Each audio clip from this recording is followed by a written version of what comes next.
ವೀಕ್ಷಕರೇ, ನಾನೀಗ ಬಿಳಿ ಹೋಳಿಗೆ ಮಾಡೋದು ಯಾವ ರೀತಿ ಅಂತ ಹೇಳ್ಕೊಡ್ತಾ ಇದ್ದೀನಿ. ಈಗ ಮೊದಲಿಗೆ 2 ಲೋಟ ನಾನು ನೀರು ತೊಗೊಂಡಿದ್ದೀನಿ, 1 ಲೋಟ ಅಕ್ಕಿ ಹಿಟ್ಟು ತೊಗೊಂಡಿದ್ದೀನಿ. ಈಗ ನಾನು ಮೊದಲಿಗೆ ಒಂದು ಪಾತ್ರೆ ಗ್ಯಾಸ್ ಮೇಲೆ ಇಟ್ಕೊಂಡು ಗ್ಯಾಸ್ ಆನ್ ಮಾಡ್ಕೊಂಡಿದ್ದೀನಿ. ಈಗ ಇದಕ್ಕೆ 2 ಲೋಟ ನೀರು ಹಾಕ್ತೀನಿ. ಅಂದರೆ ನಾನು ನಿಮಗೆ ತೋರಿಸಿದ್ನಲ್ಲ, ಈ 2 ಲೋಟ ನೋಡಿ, ಈ 2 ಲೋಟ. ನಿಮಗೆ ನೀರು ಜಾಸ್ತಿ ಬೇಕು ಅಂದರೆ ಜಾಸ್ತಿ ಹಾಕ್ಕೋಬೋದು. ಅಂದರೆ ಕಣಕ ಜಾಸ್ತಿ ಬೇಕು, ಇದಕ್ಕೆ ಕಣಕ ಅಂತೀವಿ ನಾವು. ಕಣಕ ಜಾಸ್ತಿ ಬೇಕು ಅಂದರೆ ನೀವು ನೀರು ಜಾಸ್ತಿ ಹಾಕ್ಕೊಂಡು ಮಾಡ್ಕೋಬೋದು. ಈಗ ನಾನು ಈ 2 ಲೋಟ ನೀರಿಗೆ 1 ಲೋಟ ಅಕ್ಕಿ ಹಿಟ್ಟು ತೊಗೊಂಡಿದ್ದೀನಿ. ಅದು ನಾವು ಲಾಸ್ಟಿಗೆ ಅದನ್ನು ಗೂರಾಡಿ ಕರೆಕ್ಟಾಗಿ ಹದ ಮಾಡುವಾಗ ಹಿಟ್ಟು ಕಡಿಮೆ ಆಯಿತು ಅಂದರೆ ಹಿಟ್ಟು ಹಾಕ್ಕೋಬೋದು, ಇಲ್ಲದೆ ಸರಿ ಹೋಯ್ತು ಅಂದರೆ ಸರಿ ಹೋಯ್ತು. ಈಗ ನಾನು ಇದಕ್ಕೆ ನೀರಿಗೆ ಉಪ್ಪು ಹಾಕ್ಕೊತೀನಿ.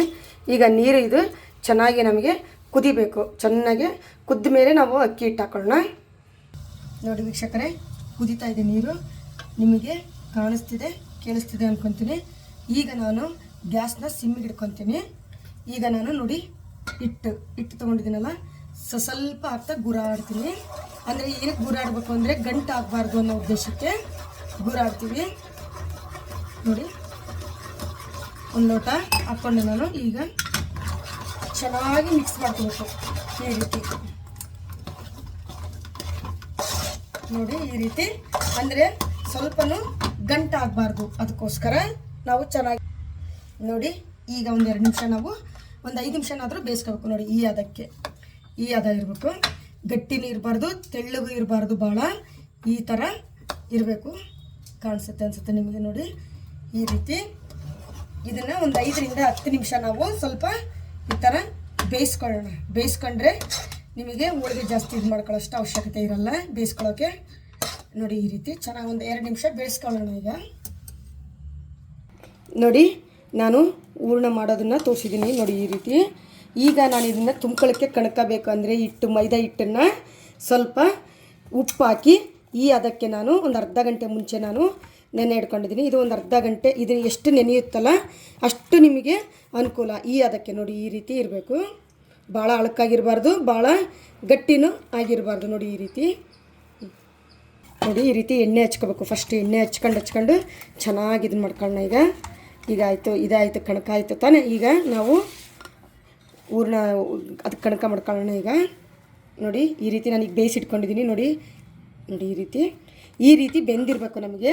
ಈಗ ನಾನು ಏನು ಮಾಡ್ತೀನಿ, ಸ್ವಲ್ಪ ನೀರು ಹಚ್ಕೊತೀನಿ. ನೀರು ಹಚ್ಕೊಂಡು ಇದನ್ನು ಉಂಡೆ ಈ ರೀತಿ ನೋಡಿ, ಈ ರೀತಿ ಉಂಡೆ ಮಾಡಿಟ್ಕೊತೀನಿ. ಸ್ವಲ್ಪ ಇಷ್ಟಿಷ್ಟು ಉಂಡೆ ಮಾಡ್ಕೊತೀನಿ. ಸ್ವಲ್ಪ ನೀರು ಹಚ್ಕೊಳ್ಳೋಣ, ಯಾಕೆಂದರೆ ಸುಡ್ತಾಯಿದೆ. ನಾನು ಈಗ ತಾನೇ ಮಾಡಿದ್ದೀನಲ್ವ, ಅದಕ್ಕೋಸ್ಕರ. ಇದು ಅಕಸ್ಮಾತ್ ನೀವು ನಿಧಾನಕ್ಕೆ ಮಾಡೋದಾದ್ರೂ ಕೂಡ ಒಂದು ಪ್ಲೇಟ್ ಮುಚ್ಚಿಡಬೇಕು, ಇಲ್ಲಾಂದರೆ ಗಟ್ಟಿ ಆಗೋಗ್ಬಿಡುತ್ತೆ. ನೋಡಿ, ನಾನೀಗ ಹೋಳಿಗೆ ಎಲೆ ತೊಗೊಂಡಿದ್ದೀನಿ. ನೋಡಿ, ಹೋಳಿಗೆ ಮಾಡುವ ಪೇಪರ್ ಅಂತ ಇದೆ, ಇದು ಮಾರ್ಕೆಟಲ್ಲಿ ಸಿಗುತ್ತೆ. ಇದನ್ನು ತೊಗೊಂಡು ಈ ರೀತಿ ಕ್ಲೀನಾಗಿ ನಾನು ಮಡ್ಚಿಟ್ಟಿರೋದ್ರಿಂದ ಈ ಥರ ಡಂಕಾಗಿದೆ ಅಷ್ಟೇ. ಈ ರೀತಿ ಇದಕ್ಕೀಗ ಫಸ್ಟು ನಾನು ಒಂದು ಬೌಲಲ್ಲಿ ಎಣ್ಣೆ ತೊಗೊಂಡಿದ್ದೀನಿ. ಎಣ್ಣೆನ ಈ ರೀತಿ ಫುಲ್ ಕ್ಲೀನಾಗಿ ಹಚ್ಕೊತೀನಿ. ಇದು ಉತ್ತರ ಕರ್ನಾಟಕದ ಸೈಡು ಅಕ್ಕಿ ರೊಟ್ಟಿ ಅಂತಾರೆ. ಅಂದರೆ ಅವರು ಎಣ್ಣೆಯಲ್ಲಿ ಮಾಡಲ್ಲ, ಹಿಟ್ಟಲ್ಲಿ ಮಾಡ್ತಾರೆ. ನಮ್ಮ ಸೈಡ್ ಅಂದರೆ ಚೆನ್ನಗಿರಿ ಸೈಡು, ಈ ಕಡೆ ದಾವಣಗೆರೆ ಸೈಡು, ಇಲ್ಲೆಲ್ಲ ಏನು ಮಾಡ್ತಾರೆ, ಎಣ್ಣೆಯಲ್ಲಿ ಮಾಡ್ತೀವಿ. ನೋಡಿ, ಈ ರೀತಿ. ಇದಕ್ಕೆ ನಾವು ಬಿಳಿ ಹೋಳಿಗೆ ಅಂತ ನಾವು ಹೆಸರಿಟ್ಟಿದ್ದೀವಿ. ಬಿಳಿ ಹೋಳಿಗೆ ಅಂತ ನಾವು ಅಂತೀವಿ. ಇದು ನಾವು ಪೂಜೆಯಲ್ಲಿ ಮನೇಲಿ ಏನಾದರೂ ಫಂಕ್ಷನ್ ಆದರೆ ರೆಗ್ಯುಲರಾಗಿ ನಮಗೆ ಕೆಂಪು ಹೋಳಿಗೆ ಜೊತೆಗೆ, ಅಂದರೆ ಬೇಳೆ ಹೋಳಿಗೆ ಜೊತೆಗೆ ನಮಗಿದು ಬೇಕೇ ಬೇಕು.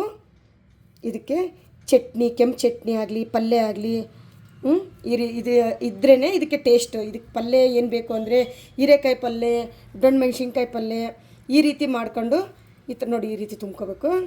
ಸ್ವಲ್ಪ ಕ್ಲೀನಾಗಿ, ಜಾಸ್ತಿ ನೀವು ಹಿಟ್ಟನ್ನು ತಗೋಬೇಡಿ. ಈ ರೀತಿ ನೋಡಿ, ಈ ರೀತಿ ತುಂಬ್ಕೋಬೇಕು. ನೋಡಿ, ಈ ರೀತಿ ಆಯಿತು. ಈಗ ತಟ್ಕೊಳ್ಳೋಣ ಕ್ಲೀನಾಗೆ. ನೋಡಿ, ಈ ರೀತಿ ನಾನು ಫುಲ್ಲು ತೆಳ್ಳಗೆ ಲಟ್ಟಿಸ್ಕೊಂಡಿದ್ದೀನಿ. ಈಗ ನಾನು ಏನು ಮಾಡ್ತೀನಿ ಅಂದರೆ, ನೋಡಿ, ಹಂಚಿಟ್ಕೊಂಡಿದ್ದೀನಿ, ಗ್ಯಾಸ್ ಆನ್ ಮಾಡಿದ್ದೀನಿ, ಕಾದಿದ್ದೀನಿ ಅಂತ ನೋಡಿದೆ, ಕಾದಿದೆ. ಈಗ ನಾನು ಮೊದಲಿಗೆ ಇದಕ್ಕೆ ಎಣ್ಣೆ ಹಾಕ್ಕೊತೀನಿ. ಈಗ ಇದೇನು ಬಿಳಿ ಹೋಳಿಗೆ ನಾನು ಏನು ಉತ್ಕೊಂಡಿದ್ದೀನಲ್ಲ, ಇದನ್ನು ಇದ್ರ ಮೇಲೆ ಹಾಕಿ ಈ ರೀತಿ ನೋಡಿ, ಎಷ್ಟು ನೀಟಾಗಿ ಬಂದಿದೆ. ಈ ರೀತಿ ನೋಡಿ, ಈ ರೀತಿ ಚೆನ್ನಾಗಿ 2 ಕಡೆನೂ ನೀಟಾಗಿ ಬೇಯಿಸ್ಕೋಬೇಕು ನೀವು. ಈ ರೀತಿ ಬರಬೇಕು, ಕೆಂಪಾಗಿ. ಸ್ವಲ್ಪ ಈಗ ಬೆಂದಿದೆ ನೋಡಿ, ಸೈಡಿಗೆ ತೆಕ್ಕೊಂತೀನಿ ನಾನು. ನೋಡಿ ಈ ರೀತಿ ನಾನು ಇನ್ನೊಂದು ತುಂಬದನ್ನು ಹೇಳ್ಕೊಡ್ತಾ ಇದ್ದೀನಿ. ಈ ರೀತಿ ಚೆನ್ನಾಗಿ ಅಗಲ ಮಾಡಿಕೊಂಡು, ಈಗ ನಾನು ಮೊದಲೇ ಉಂಡೆ ಮಾಡಿಟ್ಕೊಂಡಿದ್ನಲ್ಲ, ಆ ಉಂಡೆ ಇದ್ರೊಳಗಿಟ್ಟು ಈ ರೀತಿ ಕ್ಲೀನಾಗಿ ತುಂಬ್ಕೊಳ್ಳೋಣ. ಫಸ್ಟು ನೋಡಿ ಈ ರೀತಿ ತುಂಬ್ಕೊಂಡಿದ್ದೀನಿ. ಈಗ ನಾನು ಇದಕ್ಕೆ ಎಣ್ಣೆ ಹಾಕ್ಕೊಂಡು ಸೋಡ್ಕೊತೀನಿ. ಈ ರೀತಿ ಮಾಡಿಕೊಂಡು ಈ ಥರ ತಟ್ಕೋಬೇಕು. ಫಸ್ಟು ಈ ರೀತಿ ನೀಟಾಗಿ ತೆಳ್ಳಗೆ ಉದ್ಕೊಂಡ್ರೆ ಚೆನ್ನಾಗಿ ನೋಡಿ, ಈ ರೀತಿ ಚೆನ್ನಾಗಿ ಉಬ್ಬಿದೆ. ಹೌದಾ, ಈಗ ತೆಕ್ಕೊಂತೀನಿ ನಾನು. ಈಗ ಇನ್ನೊಂದು ಯಾವ ರೀತಿ ಹಾಕೋ ತೋರಿಸ್ತೀನಿ. ಫಸ್ಟ್ ಹಂಚಿನ ಮೇಲೆ ಎಣ್ಣೆ ಹಾಕ್ಕೊತೀನಿ, ಅಥವಾ ನೀವು ಹಾಕದೇ ಇದ್ರೂ ಕೂಡ ಹೋಳಿಗೆ ಮೇಲೆ ಎಣ್ಣೆ ಹಾಕ್ಕೋಬೋದು. ಈ ರೀತಿ ಕ್ಲೀನಾಗಿ ಬಿಡಿಸಿದರೆ ನೋಡಿ ಅದೇ ಎದ್ದಳುತ್ತೆ ನೀಟಾಗಿ. ಹೌದಾ, ನೋಡಿ ಇದಕ್ಕೆ ಈ ಥರ ಕೆಂಪು ಚಟ್ನಿ, ಹೀರೆಕಾಯಿ ಪಲ್ಯ ಅಥವಾ ಹೇಳಿದಲ್ಲ ಡೊಣ್ ಮೆಣಸಿನ್ಕಾಯಿ ಪಲ್ಯ, ಇದಕ್ಕೆ ಮ್ಯಾಚ್ ಆಗೋವಂಥ ಪಲ್ಯ ನಾನು ಹೇಳ್ತಾ ಇರೋದು. ನೋಡಿ ಎಷ್ಟು ಸ್ಮೂತ್ ಇದೆ ನೋಡಿ, ಅದು ಬಿಸಿ ಇದೆ ನೋಡಿ. ನೀವು ಹೆಂಗೆ ಇದನ್ನು ಮಾಡಿದರೂ ಕೂಡ ಇದಕ್ಕೆ ನಾವು ಎಣ್ಣೆ ಹಚ್ಚಿರೋದ್ರಿಂದ ಸ್ಮೂತಾಗಿರುತ್ತೆ. ಹಂಗಾಗಿ ಇದಕ್ಕೆ ಬಿಳಿ ಹೋಳಿಗೆ ಅಂತ ಹೇಳ್ತಾರೆ. ನೀವು ಮನೇಲಿ ಒಂದು ಸರಿ ಟ್ರೈ ಮಾಡಿ ನೋಡಿ, ಸಿಕ್ಕಾಪಟ್ಟೆ ಸುಡ್ತಾ ಇದೆ. ಅದಕ್ಕೋಸ್ಕರ ಈ ರೀತಿ ನೀವು ಒಮ್ಮೆ ಒಂದು ಸರಿ ಮಾಡಿ ಟೇಸ್ಟ್ ಮಾಡಿ ನೋಡಿ, ಲೈಕ್ ಮಾಡಿ, ಶೇರ್ ಮಾಡಿ. ಇದಕ್ಕೆ ಕೆಂಪು ಚಟ್ನಿ ಅಥವಾ ಮೆಂತ್ಯ ಚಟ್ನಿ ಕಂಪಲ್ಸರಿ ಬೇಕು. ಹಂಗಂದ್ರೆ ಮಾತ್ರ ಇದು ಬಿಳಿ ಹೋಳಿಗೆ ಆಗಿರೋದ್ರಿಂದ ಅದು ಇದ್ರೇ ಟೇಸ್ಟ್ ಸಿಗೋದು ನಿಮಗೆ. ಲೈಕ್ ಮಾಡಿ, ಶೇರ್ ಮಾಡಿ ಗಾಯ್ಸ್, ಸಪೋರ್ಟ್ ಮಾಡಿ. Thank you so much.